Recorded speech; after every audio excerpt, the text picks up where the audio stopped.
피는 물보다 진하다는 말이 있죠. 우리는 살면서 그 말을 철석같이 믿고 살아갑니다. 가족이니까, 내 핏줄이니까, 어떤 순간에도 내 편이 되어줄 거라고 말입니다. 하지만 여러분, 1조 원이라는 돈 앞에서도 과연 피가 진할까요? 욕망이라는 거대한 불길 앞에서도 그 믿음이 타버리지 않고 버틸 수 있을까요? 오늘은 대한민국 엔터테인먼트 역사상 가장 잔혹하고 가장 비극적이었던 가족 전쟁 이야기를 해보려 합니다. 이 이야기의 주인공은 30년 동안 K-팝이라는 거대한 제국을 맨손으로 일궈낸 황제, SM 엔터테인먼트의 이수만 총괄 프로듀서입니다. 그리고 황제의 등에 차가운 비수를 꽂은 건 다름 아닌 그가 친아들처럼 믿고 키워낸 처조카 이성수 대표였습니다. 상상해 보십시오. 당신이 평생을 바쳐 쌓아 올린 성이 있습니다. 그 성 안에서 사람들은 당신을 선생님이라 부르며 칭송하고 당신이 만든 아이돌은 전 세계를 호령합니다. 모든 것이 완벽해 보였던 어느 날 밤, 당신이 후계자로 점찍었던 조카가 전 국민이 지켜보는 유튜브 카메라 앞에 섭니다. 그리고 떨리지만 도끼 어린 목소리로 당신의 가장 추악한 치부를 낱낱이 폭로하기 시작합니다. 선생님, 이제 그만 탐욕을 멈추십시오. 그 한마디의 주가는 요동치고 하이에나 같은 경쟁자들이 당신의 회사를 뜯어먹기 위해 달려듭니다. 하이브의 방시혁, 카카오의 김범수, 그리고 행동주의 펀드까지 대한민국에서 돈 냄새 좀 맡는다는 포식자들이 전부 참전한 이 피비린내 나는 전쟁터. 도대체 그해 겨울 SM 사옥 꼭대기층에서는 무슨 일이 있었던 걸까요? 조카는 왜 삼촌을 죽여야만 했을까요? 막장 드라마보다 더 막장 같은 현실.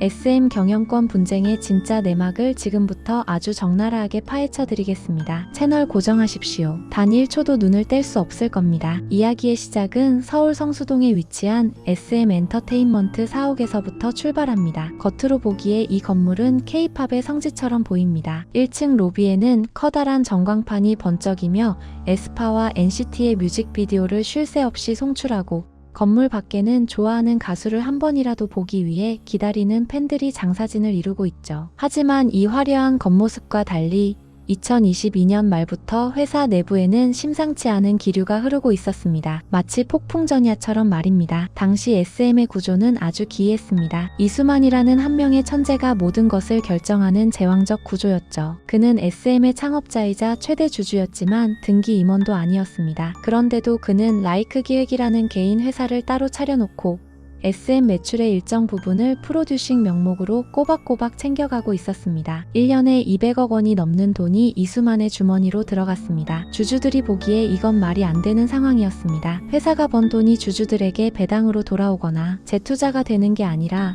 창업자 개인의 뒷주머니로 새나가는 꼴이었으니까요. 이때 이 틈을 비집고 들어온 사냥꾼이 있었습니다. 바로 얼라인 파트너스라는 행동주의 펀드였습니다. 이창환 대표는 아주 영리했습니다. 그는 SM의 지분을 겨우 1% 남짓 가지고 있었지만 명분이라는 강력한 무기를 쥐고 있었습니다. 그는 주주총회 때마다 목소리를 높였습니다. 라이크 기획과의 계약을 당장 종료하십시오. 이건 명백한 주주 가치 훼손입니다. 이수만 선생님이 가져가는 돈 때문에 SM의 이익률이 바닥을 기고 있습니다. 그의 외침은 소액 주주들의 마음을 흔들었습니다. 개미 투자자들은 환호했습니다. 드디어 누군가가 고양이 목에 방울을 다는구나 싶었죠. 이수만 총괄은 처음에 이들을 대수롭지 않게 여겼습니다. 30년 동안 수많은 위기를 넘겨온 그였습니다. IMF도, 동방신기의 해체 위기도, 엑소 멤버들의 탈퇴도 견뎌낸 그에게 고작 지분 1%짜리 펀드 따위가 무슨 위협이 되겠나 싶었을 겁니다. 그는 자신의 집무실에서 와인잔을 기울이며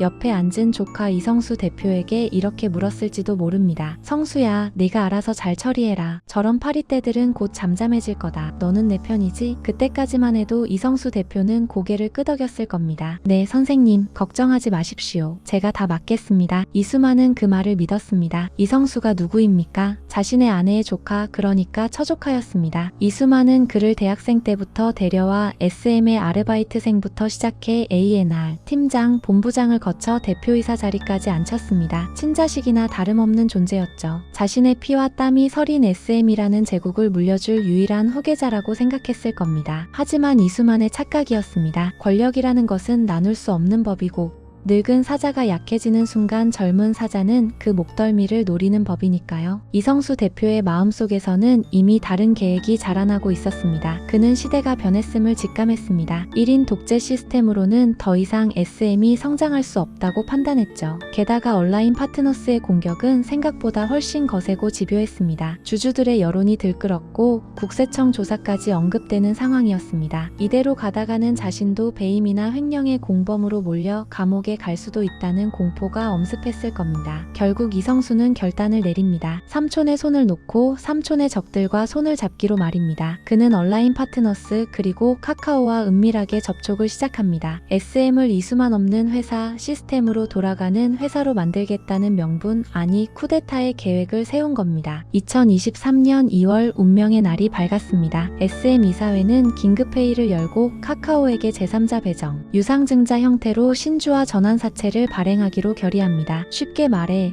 카카오를 SM의 2대 주주로 끌어들이겠다는 선언이었습니다. 이수만에게는 한마디 상의도 없이 말이죠. 이수만은 해외에서 이 소식을 듣고 격노했습니다. 자신의 허락도 없이 회사 지분을 남에게 넘기다니 이건 명백한 경영권 탈취 시도였습니다. 그는 즉시 법원에 가처분 신청을 내며 반격에 나섰습니다. 하지만 진짜 폭탄은 법원이 아니라 유튜브에서 터졌습니다. 2월 16일 이성수 대표는 자신의 개인 유튜브 채널을 개설하고 카메라 앞에 앉았습니다. 검은색 배경, 화장기 없는 얼굴, 그리고 충혈된 눈. 그는 떨리는 목소리로 하지만 또박또박 준비된 원고를 읽어내려갔습니다. 그 영상의 제목은 SM 엔터테인먼트 대표이사 이성수 성명 발표 1차였습니다. 영상이 시작되자마자 대한민국 엔터 업계는 발칵 뒤집혔습니다. 그가 입을 열 때마다 이수만의 신화는 하나씩 깨져나갔습니다. 선생님은 해외에 시티랩스라는 유령 법인을 세워놓고 SM의 수익을 빼돌려왔습니다. 이건 명백한 역의 탈세입니다. 그리고 선생님은 뜬금없이 나무 심기를 강조하며 몽골이나 사우디아라비아의 뮤직시티를 짓자고 하십니다. 그 안에 카지노를 짓고 싶어 하셨습니다. K-팝 아이돌을 앞세워 도박장을 만들려는 겁니까? 심지어 에스파의 노래 가사에 나무, 심기라는 단어를 억지로 넣으라고 지시해서 멤버들이 녹음하다가 울기까지 했습니다. 충격적이었습니다. 우리가 알던 K-팝의 선구자, 문화 대통령 이수만의 이미지는 온데간데 없고 그 자리에는 탐욕스러운 노역의 사업가만 남아 있었습니다. 이성수는 화면을 정면으로 응시하며 마지막 결정타를 날립니다. 선생님, 이제 제발 그만하십시오. 저와 함께 내려놓고 사죄합시다. 그것이 조카로서, 제자로서 드릴 수 있는 마지막 부탁입니다. 이 말은 부탁이 아니라 사형 선고였습니다. 이수만의 도덕성은 땅에 떨어졌고 여론은 완전히 등을 돌렸습니다. 팬들은 실망했고 직원들은 동요했습니다. SM 사옥 로비에는 평직원 협의체가 만든 대자보가 붙었습니다. 우리는 이수만 선생님의 사유물이 아닙니다. 우리는 독립된 SM을 원합니다. 궁지에 몰린 이수만은 고립무원이었습니다. 믿었던 임원들도 직원들도 그리고 조카마저도 자신을 버렸습니다. 70대의 노구인 그가 할 수 있는 선택은 많지 않았습니다. 자존심 강한 그에게 자신의 회사를 자신을 쫓아낸 배신자들에게 뺏기는 것은 죽기보다 싫은 일이었을 겁니다. 그는 떨리는 손으로 전화기를 들었습니다. 그리고 평생의 라이벌, 아니 어쩌면 자신을 가장 잘 이해해 줄지도 모르는 한 사람에게 전화를 걸었습니다. 바로 하이브의 의장 방시혁이었습니다. 여보세요, 방 의장. 나네. 우리 만날 수 있겠나? 이수만과 방시혁의 만남. 이건 마치 삼국지에서 조조와 유비가 손을 잡는 것만큼이나 비현실적인 장면이었습니다. 방시혁은 이수만을 존경해온 성공한 덕후였습니다. 그는 이수만의 제안을 거절할 이유가 없었습니다. K-팝의 원조인 SM을 인수할 수 있는 절호의 기회였으니까요. 방시혁은 흔쾌히 이수만의 손을 잡았습니다. 하이브는 이수만이 보유한 SM 지분 14.8%를 정격 인수한다고 발표했습니다. 인수 금액은 무려 4,228억 원, 주당 12만 원이라는 파격적인 가격이었습니다. 시장은 경악했습니다. 거대 공룡 하이브가 SM을 먹는다? 이건 K-팝 독점 체제의 탄생을 의미했습니다. 이수만은 자신의 지분을 넘기며 방시혁에게 백기투항을 한 셈이었지만 한편으로는 조카와 카카오 연합군에게 통쾌한 복수를 한 것이기도 했습니다. 내가 못 가질 바에는 차라리 너희들이 제일 싫어하는 경쟁자에게 넘겨주겠다. 이것이 제왕의 마지막 자존심이자 목리였습니다. 하이브가 등판하자 전세는 순식간에 역전되었습니다. 하이브는 막강한 자금력을 바탕으로 소액 주주들의 주식을 공개 매수하겠다고 선언했습니다. 주당 12만 원에 다 사주겠다. 게임 끝난 것 아니냐. 사람들은 그렇게 생각했습니다. 하지만 카카오는 물러서지 않았습니다. 아니, 물러설 수 없었습니다. 카카오 엔터테인먼트의 상장을 위해서는 SM이라는 거대한 지식 재산권이 반드시 필요했으니까요. 카카오는 사우디 국부 펀드로부터 투자를 유치하며 실탄을 장전했습니다. 그리고 맞불 작전을 놨습니다. 우리는 주당 15만 원에 사겠다. 주식시장은 광란의 도가니가 되었습니다. SM 주가는 연일 천장을 뚫고 치솟았습니다. 8만 원 하던 주식이 15만 원, 16만 원까지 올라갔습니다. 개미 투자자들은 환호성을 질렀지만 인수전에 뛰어든 기업들의 속은 타들어갔습니다. 이건 치킨 게임이었습니다. 누가 먼저 핸들을 꺾느냐, 누가 먼저 돈이 말라 죽느냐의 싸움이었습니다. SM 내부 직원들의 반발도 거세졌습니다. 하이브가 인수하면 SM의 색깔은 사라진다.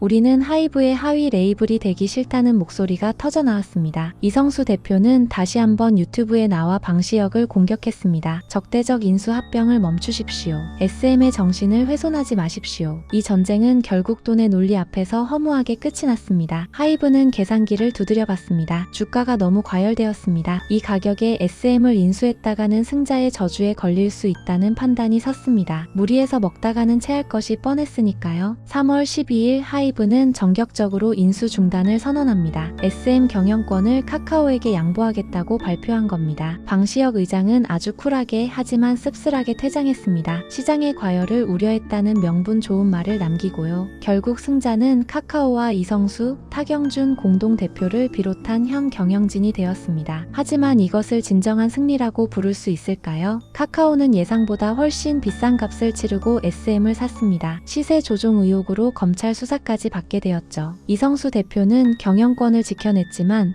삼촌을 죽이고 얻은 자리라는 꼬리표를 평생 달고 살아야 합니다. 그리고 이 전쟁의 시작점이었던 이수만, 그는 어떻게 되었을까요? 3월 31일 SM 정기 주주총회 날, 이수만은 그 자리에 나타나지 않았습니다. 대신 그는 기자들에게 짧은 편지 한 통을 보냈습니다. 제 이름 석자 SM이 적힌 이 회사를 오늘부로 떠납니다. 저는 늘 꿈을 꾸었습니다. 광야라는 꿈을, 그 꿈을 함께해준 모든 아티스트와 직원, 그리고 팬 여러분께 감사합니다. 편지는 담담했지만 행간에는 짙은 회한이 묻어 있었습니다. 자신의 청춘을 다 바쳐 만든 회사, 자신의 이름이 곧 브랜드였던 회사에서 그는 쫓겨나듯 떠나야 했습니다. 그가 마지막으로 SM 사옥을 빠져나갈 때 그의 뒷모습은 30년 제왕의 위엄보다는 모든 것을 잃은 노인의 쓸쓸함에 더 가까웠을지도 모릅니다. 여러분, 이 SM 사태를 보면서 무엇을 느끼셨나요? 누군가는 자본주의의 비정함을 이야기하고 누군가는 기업집의 구조의 중요성을 이야기할 겁니다. 하지만 저는 이 사건에서 인간의 가장 원초적인 욕망과 그 욕망이 불러온 파국을 봅니다. 조금 더 가지고 싶었던 욕심, 영원히 왕좌에 앉아있고 싶었던 집착, 그리고 그 집착이 낳은 불신과 배신. 만약 이수만 총괄이 조금 더 일찍 내려놓을 줄 알았다면,